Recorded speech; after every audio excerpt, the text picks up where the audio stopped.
Xa đầu này nhà bê tông tôm cả xa ông lư dòng xa dư con chiêm bê xa này lư như Giêsu là con chiêm có lư mà ăn xanh chiều tôi bằng tung cụ tay này có cả số gieo số chế cả ăn bờn rồng má quay khi ăn rồng con ăn xanh tông về này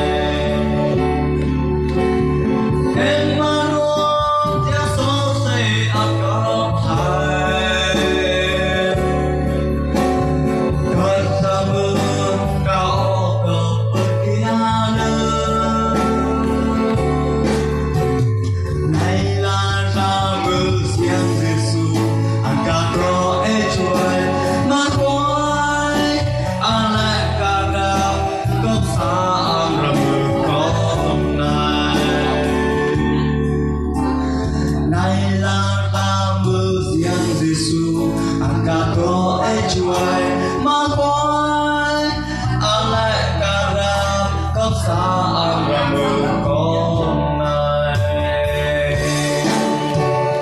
Emmanuel gieo số xây ăn có thai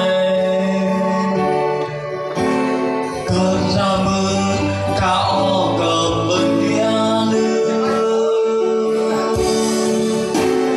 này là ra mưa riêng Giêsu ăn cả có ê chuối mà quay ăn lại cả đào gốc xa con này luôn tăng đầu